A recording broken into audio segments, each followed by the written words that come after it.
لما الميزانية تخرب معاكي في نص الشهر وتبقي حابة تعملي أكلة سهلة وسريعة واقتصادية، عايزة أقولك مكوناتها كلها موجودة عندك في البيت، وإن شاء الله تطلع معاكي بالعظمة والجمال ده، يبقى الفيديو ده بقى علشانك.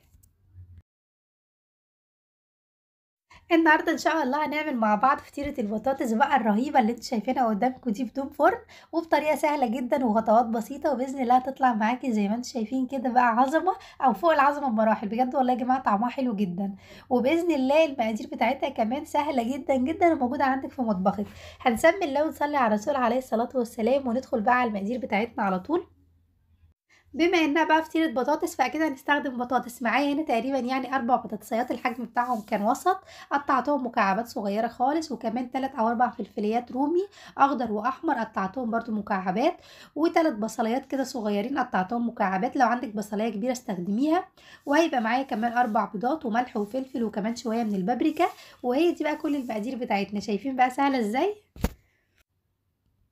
في طاسة بقى على النار هنحط فيها تقريبا يعني 3 او 4 معالق زيت، زيت اكل عادي، وهنخلي الزيت يسخن كويس قوي، وتروحي نازلة بقى بالبطاطس بتاعتك، وتفضلي تقلبيها كده من وقت للتاني لغاية لما البطاطس بتاعتنا يا جماعة تدخل في السوا. البطاطس دي نية مش مسلوقة، انا قطعتها صغير خالص علشان تستوي معايا يعني بسرعة. اول ما تلاقي البطاطس كده ابتدت بقى تتلم كده على بعض، يبقى هي خلاص كده دخلت في التسويه، هروح نازله على طول عليها بقى بالبصل، وهقلبه برضو تقليبه حلوه، مش هنخليه ياخد لون، احنا بس هنخليه يدبل كويس يعني مع البطاطس.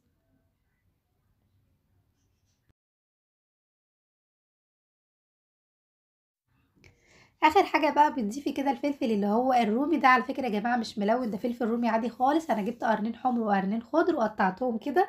وبعد كده بقى هدبلهم كويس قوي برضو مع البطاطس والبصل. اول ما الحاجات دي تستوي كويس قوي على النار، هبتدي بقى ان انا افضيها في اي طبق كده وافردها، علشان بقى ايه البخار اللي جواها كله يخرج وتبرد خالص. مش هينفع وهي سخنه كده نحط عليها البيض. اول ما بتبرد خالص بقى بروح نازله كده ب4 بيضات، هتربيهم كويس قوي، وهنقلبهم كويس قوي بقى مع الخليط بتاعنا. هتحطي عليهم طبعا شويه ملح وفلفل بقى، وتوصي بالفلفل الاسمر علشان الزفاره يعني بتاعه البيض، وشويه كمان من البابريكا. ممكن على فكرة تزودي اي نوع توابل تاني انتي بتحبيه، زي مثلا الكمون هيبقى حلو قوي برضو في الوصفة دي، او الكزبرة الناشفة. بعد كده بتروحي دهنه بقى الطاسة دي يا جماعة، هي اللي انا عملت فيها في الاول، فدهنتها زيت وبعد كده فضيت فيها الخليط بتاعي، وهفرده كويس قوي كده بالاسباتيولا، وهروح بقى على النار، بس اهم حاجة النار ما تكونش عالية، تكون درجة حرارة يعني هادية خالص. بنخليها بقى تستوي، ولغاية بقى ما تحسي ان المكونات كلها كده لزقت في بعض، والاحرف بتاعة البيض خلاص كده اتحمرت.